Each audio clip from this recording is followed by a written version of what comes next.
impactante gelidez. ¿Sabés lo que te puedo decir? Que se vayan todos al demonio.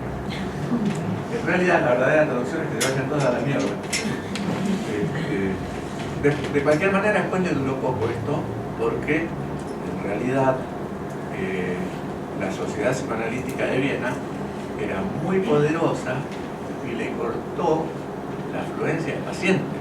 Es decir, Freud estuvo casi a punto de no tener cómo vivir. Pese a eso, supongo que por calentura, porque si hay alguien que era muy calentón era Freud, pese a eso, al poquito tiempo, creo que fueron 15 a 20 días, que para aquella época era una barbaridad, publicó el libro, el trabajo de lo que es la histeria, lo publicó en una revista de neurología.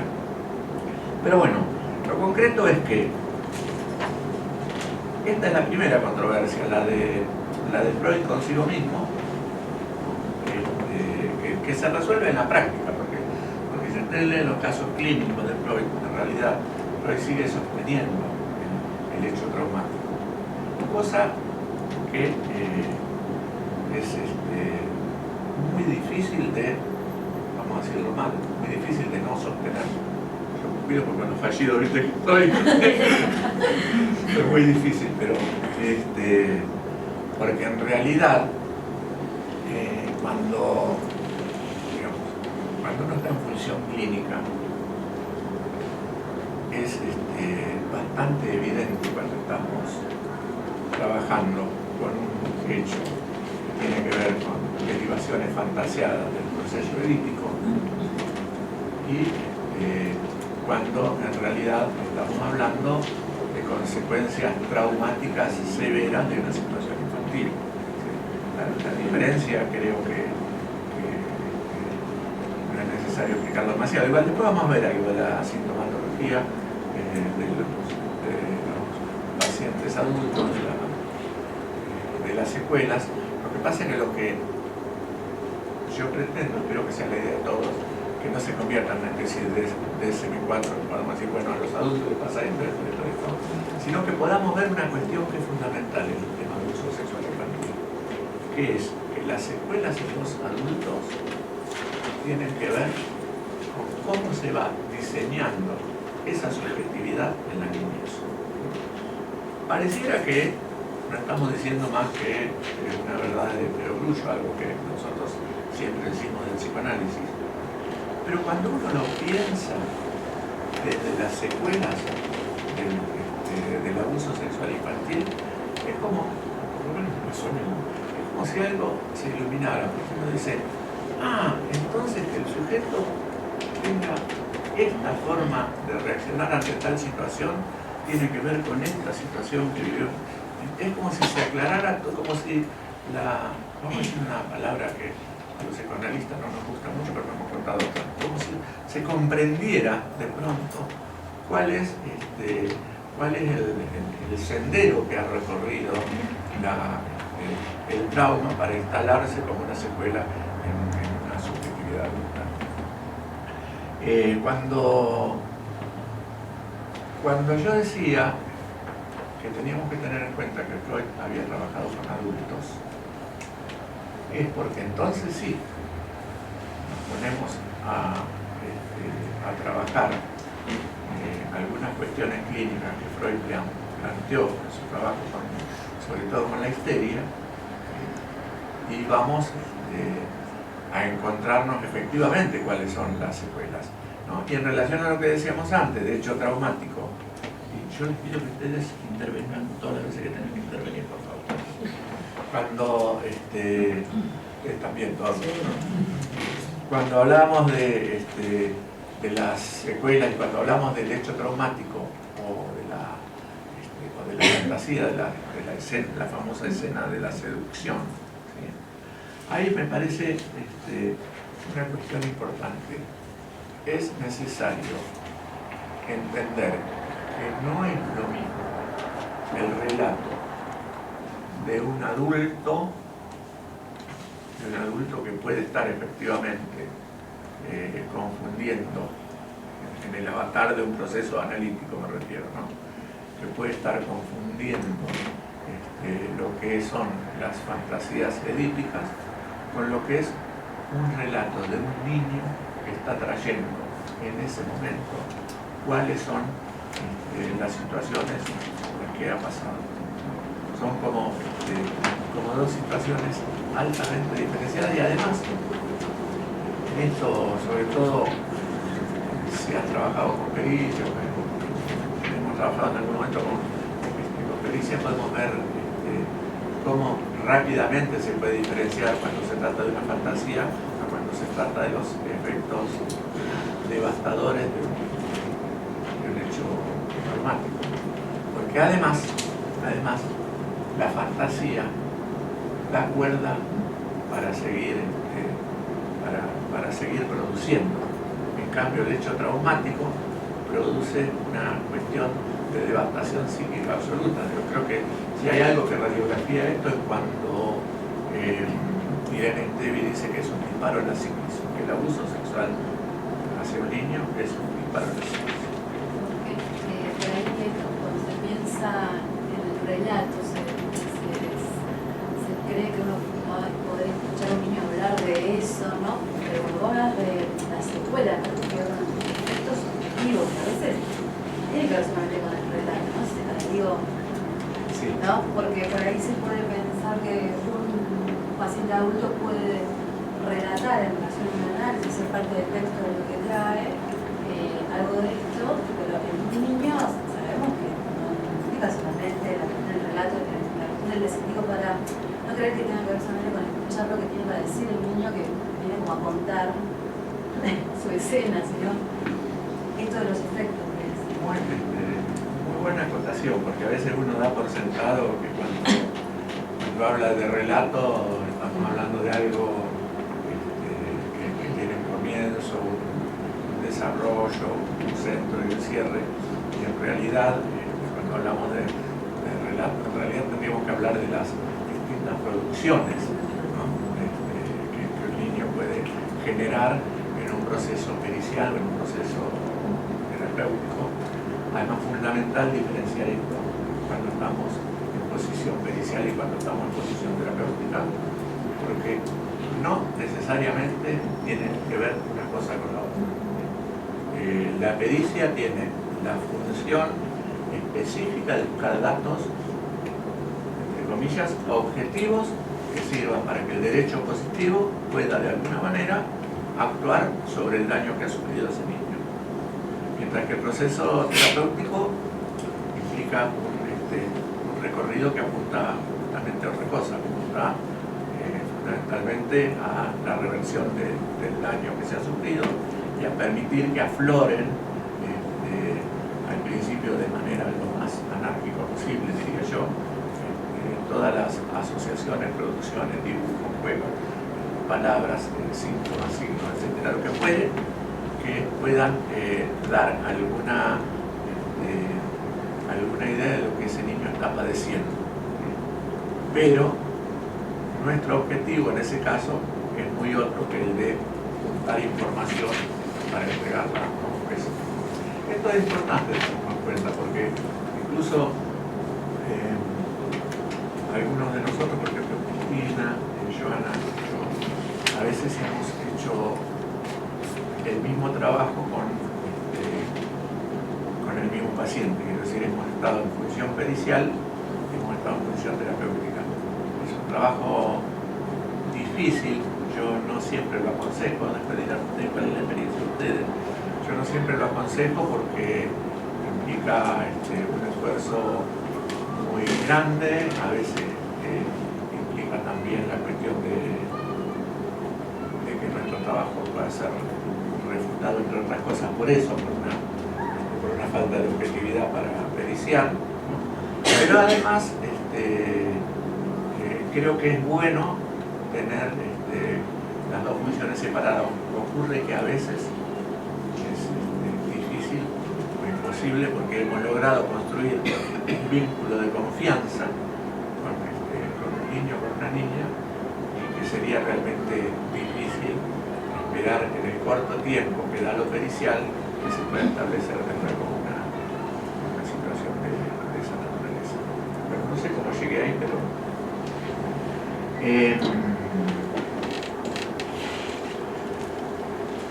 la segunda controversia fuerte que tuvo el psicoanálisis fue en el año 32, hace muy poco, efectivamente hace muy poco, que fue la ponencia de Santo Ferenczi sobre un trabajo que presentó que llamó Confusión de lenguas entre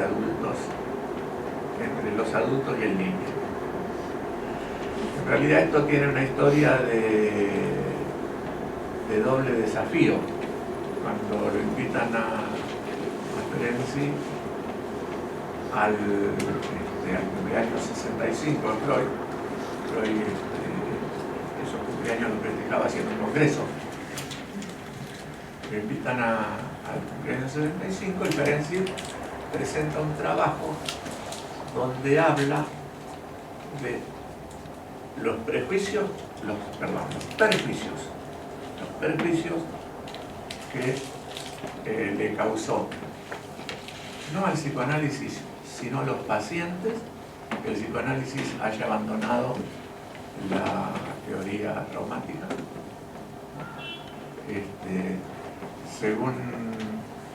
Según él, esto había arrojado a los psicoanalistas de aquel entonces, freudianos ortodoxos, acuérdense, había arrojado a los analistas de aquel entonces al abandonar por una cuestión de subordinación la teoría traumática. Entonces no les quedaba más remedio, decía él, que quedar librados a la asociación libre en relación a lo edípico. Yo creo que no era tan así, pero él lo dijo así, o si no, a salir por la cuestión fácil de la constitución anatómica, que esto es lo que cuando Freud trata de explicar lo inexplicable, de por qué él empezó a sostener la cuestión de cómo aparecían las fantasías, Freud dijo, bueno, que era una cuestión constitucional de los sujetos que tenían como muy potenciado lo que sería la cuestión sexual. Y la otra cuestión que en ese momento Ferenczi cuestiona severamente es lo del análisis didáctico. Entonces, lo que plantea él es cómo puede ser que nosotros planteemos que los pacientes, para salir airosos de su neurosis, deban estar bajo tratamiento analítico durante años y nosotros nos habilitemos a ser analistas con hacer un análisis didáctico de apenas unos meses. No era una cuestión tan desafortunada la que planteaba. Yo dije que era la segunda controversia y que en realidad de alguna manera hizo trampas, porque en ese momento él presenta eso cuando en realidad todos se habían planteado homenajear a Freud y él salió con la poner punta contra Freud. La segunda cuestión es que en el Congreso de 1932, que fue un congreso sobre el carácter, él entonces se inscribe y presenta un trabajo sobre el carácter, pero en realidad cuando sube al escenario y habla, presenta este otro trabajo, que no tenía nada que ver con lo que él había anunciado. Solo para que se sepa y para que podamos ver cómo se juega el narcisismo y todo este tipo de cosas, es importante tener en cuenta que Ferenczi era hasta ese momento el discípulo predilecto de Freud. Entonces, para ir aconsejando un poco de bibliografía, Freud, todo lo que se viene bien. Yo voy a quedar en deuda, porque no recuerdo en qué trabajo Lacan, pero ya alguno lo recuerda, habla de esta cuestión de lo externo y lo siniestro, donde él inventa esta palabra que creo que es extimio. Extimidad de lo extimio. Exacto, extimio. Creo que es yo no me acuerdo dónde está, lo que prometo es que cuando me acuerde lo publico en el Facebook. Bueno, porque es importante leer ese concepto de Lacan, un concepto muy piola y muy valioso en relación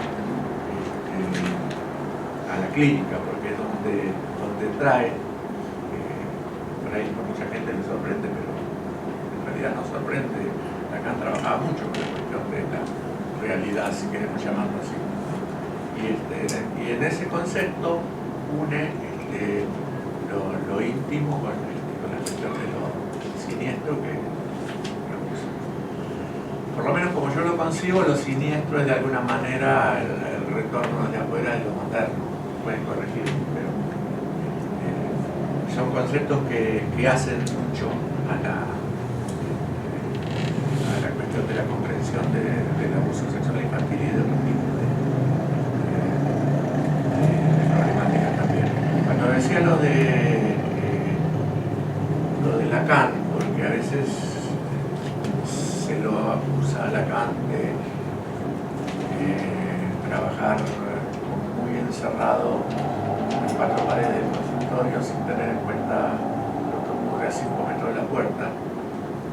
Esas cuestiones en realidad no son ciertas, no es lo mismo lo que pasó en Argentina con cierto sector del lacanismo, con cierto sector del lacanismo, que lo que Lacan propiciaba. De hecho, ustedes leen el libro de Rudinesco, que no es para nada amable con él, pero sin embargo hay una parte donde ella relata esta cuestión de Lacan acompañando a su paciente abusado durante todas las sesiones judiciales que tuvo que pasar el paciente, ¿no? Y que además el paciente hace la denuncia porque Lacan, en su trabajo analítico, lo convence de que es la reparación que él necesita para terminar de dañar de sanear el daño que había sufrido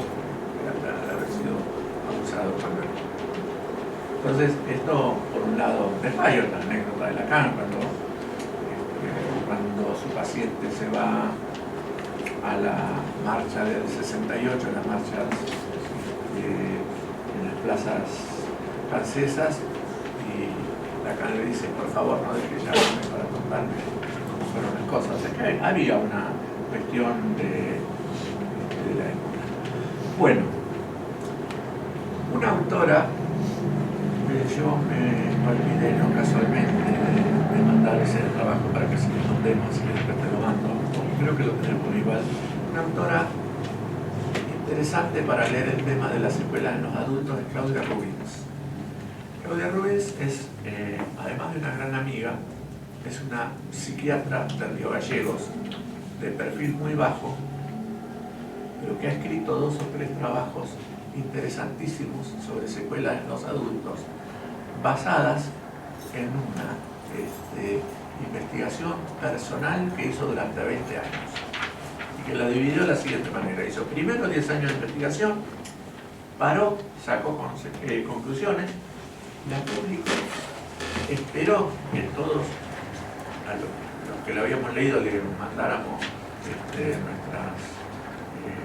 nuestras impresiones, y después durante 10 años más siguió haciendo investigaciones y escribió este artículo que se llama, así de simple, Abuso sexual infantil, secuelas en adultos. En un trabajo tuyo está citado. Sí. ¿Se puede encontrar en algún lado? ¿Se puede encontrar en algún lado? Yo te lo voy a mandar, sí, porque no sé si... sí, está en la página de ASAPMI. Pero más allá de eso, yo se lo mando. Se lo mando a Cristina para que Cristina lo distribuya, o el que quiere me escribe, yo se lo mando. Bueno, una de las cuestiones a tener en cuenta que Cristina hace... Claudia hace una recomendación, que esto dependerá del enfoque de trabajo que cada quien tenga. Ella aconseja, que fue lo que hizo, que en la primera o segunda entrevista se pregunte directamente a los pacientes adultos, estamos hablando de pacientes adultos, si han sufrido durante su niñez, se recuerdan haber sufrido durante su niñez algún episodio de abuso sexual. Esto le dio a ella un universo de pacientes, no sé, realmente no sé cuánta cantidad, pero 57 pacientes habían sufrido abuso sexual infantil, de los cuales solo 3 lo habían contado algún adulto protector durante su infancia, y solo 7 u 8, no recuerdo, lo habían contado como adultos. El resto era la primera vez que lo contaban, y ante la pregunta de ella. Lo que ella decía es que, cosa que nosotros me parece que conocemos, que en algunos casos los pacientes se perturbaban y no podían contestar, pero que después en el transcurso de la sesión esto iba apareciendo.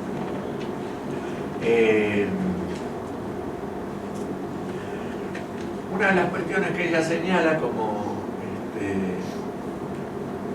más reveladora es esto que yo le decía antes, que toda la conflictiva patológica de la adultez está en relación a situaciones de abusos, maltratos o violencias que han sufrido durante la niñez, salvo excepciones. Lo que no quiero olvidarme de decir es que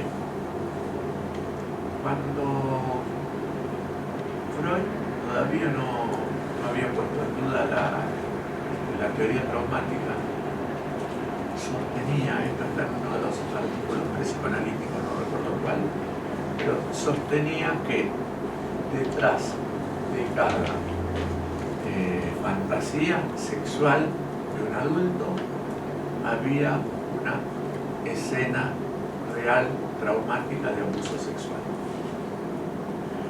Supongo, él no lo desarrolla ahí, supongo que no se estaba refiriendo a lo que nosotros llamamos las fantasías normales, supongo, o a las protofantasías, o a las fantasías clásicas. Supongo que se estaba refiriendo a algún otro tipo de fantasía, pero de cualquier manera lo que sí quiero señalar es esta cuestión. Bueno, cuando Claudia Rubens habla de la secuela en los adultos, dice que una de las conformadoras fundamentales en la subjetividad adulta de alguien que ha sido abusado cuando niño es esta característica del abuso sexual infantil que llamamos el hechizo.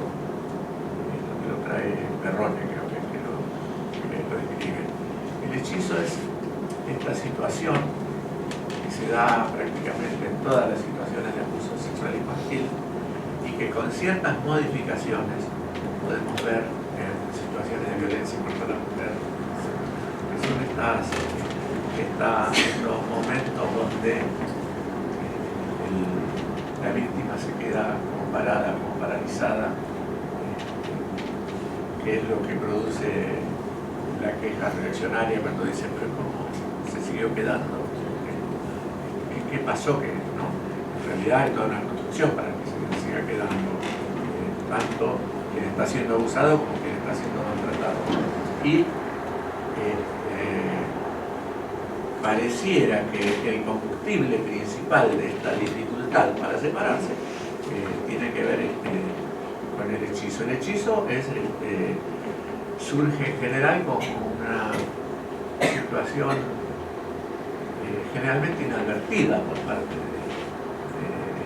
de quien lo padece. No es que que está, digamos, consciente de que la otra persona lo ha hechizado. Berrones lo toma irónicamente, no es que le agarró de pronto digamos, vocación de brujo, sino que utilizaba a propósito porque él decía lo que todos sabemos que se trata del hechizo, porque todos hemos leído los terribles cuentos infantiles, ¿no? Entonces a él le parecía que era lo que más graficaba esta cuestión, donde la persona queda encantada por el otro, y además de paso le sacamos la connotación romántica que tiene el concepto de encanto, porque si hay algo que no es, nosotros estamos acostumbrados a decir me quedé encantado, se quedó encantada, y en realidad el encantamiento es una parálisis que no permite ningún tipo de movimiento hacia ningún lado, ¿sí? El hechizo es lo que prepara todo lo que va a venir después. Es lo que algunos autores han llamado la colonización del espíritu, la que otros por ahí con una conceptualización más científica llaman alienación, que no tiene nada que ver con la alienación parental. Y fundamentalmente es lo que abona y permite trabajar con absoluta libertad al abusador en lo que nosotros llamamos la violencia del vínculo. Aunque no haya una violencia directa, concreta, visible, hay una violencia clara.